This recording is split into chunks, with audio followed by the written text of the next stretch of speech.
অন্যায়ের সাথে কখনো আপোষ করেননি, ন্যায়ের জন্য লড়াই করেছেন। তিনি আমাদের আপোষহীন নেত্রী। বাংলাদেশ এরকম আরেকজন নেত্রী হয়তো আর কখনো পাবে না। বাংলাদেশের পক্ষের যে শক্তি, যেই শক্তি জনগণের, তাদেরকে আমরা ইনশাল্লাহ বিজয়ী করতে পারবো।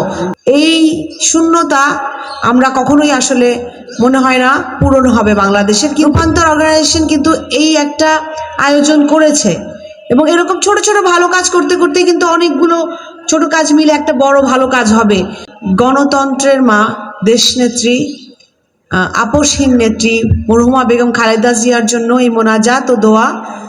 তিনি যে আত্মত্যাগ আমাদের জন্য করে গেছেন, তিনি সারা জীবন যেভাবে বাংলাদেশের মানুষের জন্য লড়াই করে গেছেন, সেই লড়াইয়ের জন্য আমরা সকলে, শুধুমাত্র বাংলাদেশ জাতীয়তাবাদী দলের কর্মী বা সমর্থক না, আমার মনে হয় সারা বাংলাদেশের মানুষ, সারা বাংলাদেশের আমাদের পুরা জাতি আমরা তার কাছে ঋণী, তার কাছে কৃতজ্ঞ যে তিনি আমাদের বাংলাদেশের জনগণের জন্য লড়াই করেছেন, জনগণের অধিকার রক্ষার জন্য লড়াই করেছেন এবং তিনি ন্যায়ের সাথে, অন্যায়ের সাথে কখনো আপোষ করেননি, ন্যায়ের জন্য লড়াই করেছেন। তিনি আমাদের আপোষহীন নেত্রী। বাংলাদেশ এরকম আরেকজন নেত্রী হয়তো আর কখনো পাবে না। এই শূন্যতা আমরা কখনোই আসলে মনে হয় না পূরণ হবে বাংলাদেশের। কিন্তু আমরা সকলে, আমরা যারা আছি, আপনারা, আমরা সমাজে যারা আছি, যারা এই রূপান্তর চাই, আসলে পরিবর্তন চাই, আসলে তারা মনে হয় একসাথে যদি আমাদের মরহুমা বেগম খালেদা জিয়ার যে আদর্শ, যে নীতি, তিনি ব্যক্তিগতভাবে যেসব গুণের অধিকারী ছিলেন, মানুষকে সাথে নিয়ে কাজ করা, মানুষের পাশে থাকার যে কাজ করা, সেগুলো যদি আমরা একসাথে করতে পারি, আমার মনে হয় কিছুটা হলেও আমরা তার ঋণ হয়তো শোধ করতে পারবো।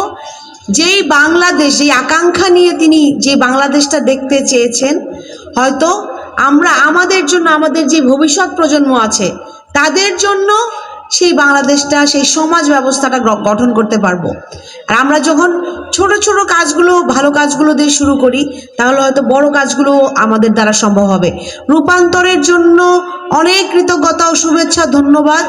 রূপান্তর অর্গানাইজেশন কিন্তু এই একটা আয়োজন করেছে এবং এরকম ছোট ছোট ভালো কাজ করতে করতে কিন্তু অনেকগুলো ছোট কাজ মিলে একটা বড় ভালো কাজ হবে আমাদের জন্য। যারা আমরা এখানে আছি, আমার এলাকাবাসী, আমার মায়ের বোনেরা আছেন এখানে, ভাইরা আছেন এখানে, সবার জন্য আমরা সবাই যদি এগিয়ে আসি, পাশে থাকি, সাথে থাকি, তাহলেই কিন্তু আমরা একটা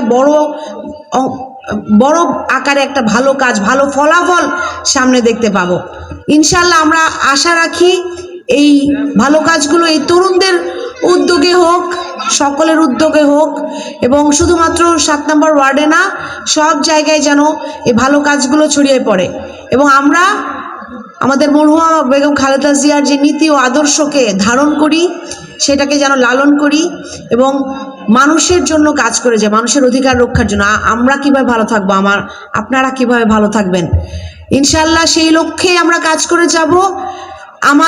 আমাকে যেই দায়িত্ব দিয়ে এখানে পাঠানো হয়েছে, যে দায়িত্ব নিয়ে আপনাদের সামনে আজকে হাজির হয়েছি, আপনাদের মাঝে আজকে হাজির হয়েছি, ইনশাল্লাহ একটা গণতান্ত্রিক রাষ্ট্র ব্যবস্থা গঠন করার জন্য আপনারা সবাই আমাদের সাথে থাকবেন, আমাদের পাশে থাকবেন, আমাদেরকে শক্তিশালী করবেন। কি আপনারা থাকবেন না আমাদের সাথে? ইনশাল্লাহ। আমার এত বোন, এত ভাই, যে এত ভাই বোনের সবার দোয়া থাকলে ইনশাল্লাহ আমরা আমাদেরকে অবশ্যই শক্তিশালী হিসেবে দেখতে পাবো এবং বাংলাদেশের পক্ষের যে শক্তি, যেই শক্তি জনগণের, তাদেরকে আমরা ইনশাল্লাহ বিজয়ী করতে পারবো, ধানের শীষকে আমরা বিজয়ী করতে পারবো। ধন্যবাদ আপনাদের সবাইকে। বাংলাদেশ জিন্দাবাদ, রূপান্তর জিন্দাবাদ।